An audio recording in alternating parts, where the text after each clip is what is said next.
பாடலாசிரியர் சிநேகம் தொடுத்த மோசடி வழக்கில் பாஜக நிர்வாகியும் நடிகையுமான ஜெயலட்சுமி கைது செய்யப்பட்டது குறித்து நமது தந்தி தொலைக்காட்சி சிநேகம் நடித்த பேட்டியை தற்போது பார்ப்போம்.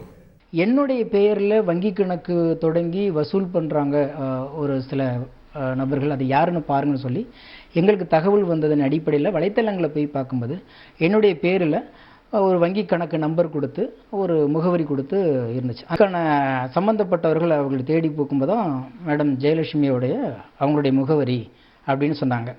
ஒரே ஃபீல்டில் இருக்கோம், அதனால் இது ஒரு பெருசாக பண்ண வேண்டாம்னு உட்காந்து பேசிக்கலாம்னு நாங்கள் 2 முறை அவங்கள்ட்ட அட்வொகேட் மூலியமாகவும் சரி அது கமிஷனர் ஆஃபீஸ் மூலியமாகவும் போகும்போது அவங்க எதுக்குமே உடன்படலை. எனக்கு தான் சொந்தம் அப்படிங்கிறது மாதிரி பேசினாங்க. அது மட்டும் இல்லாமல் இந்த ஒரு விஷயத்தை அவங்க அரசியலாக்க முயற்சி பண்ணாங்க. சரி, இதை நம்ம ரொம்ப வளர்க்க வேண்டாம், நம்ம முறைப்படி நீதிமன்றத்தை நாடி நமக்கான ஒரு தீர்வை பெறுவோன்னும். அதுக்கு அவங்க என் மேலே ஒரு கேஸ் போட்டாங்க. நான் அவங்கள அவதூறாக பேசுவதாகவும் நான் அவங்கள ஏதோ மிஸ்யூஸ் பண்ணுறதாகவும் இப்படிலாம் பேசிகிட்டு இருந்தாங்க.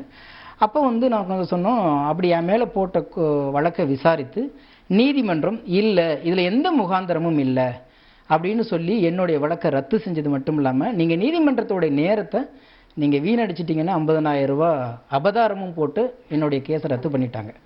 அப்போ ஆனால் அவங்க மேலே நான் போட்ட கேஸை அவங்க ரத்து பண்ணுறதுக்காக மனு செய்த போது ரத்து செய்ய முடியாது, இதில் முகாந்திரம் இருக்குது அப்படின்னு சொல்லி சம்பந்தப்பட்ட திருமங்கலம் காவல் நிலையத்துக்கு அனுப்பிச்சதனுடைய பேர் 2.5 வருட காலம் இது கிடப்பிலே கடந்துச்சு. ஒரு தீர்வு கொடுத்துருக்காரு.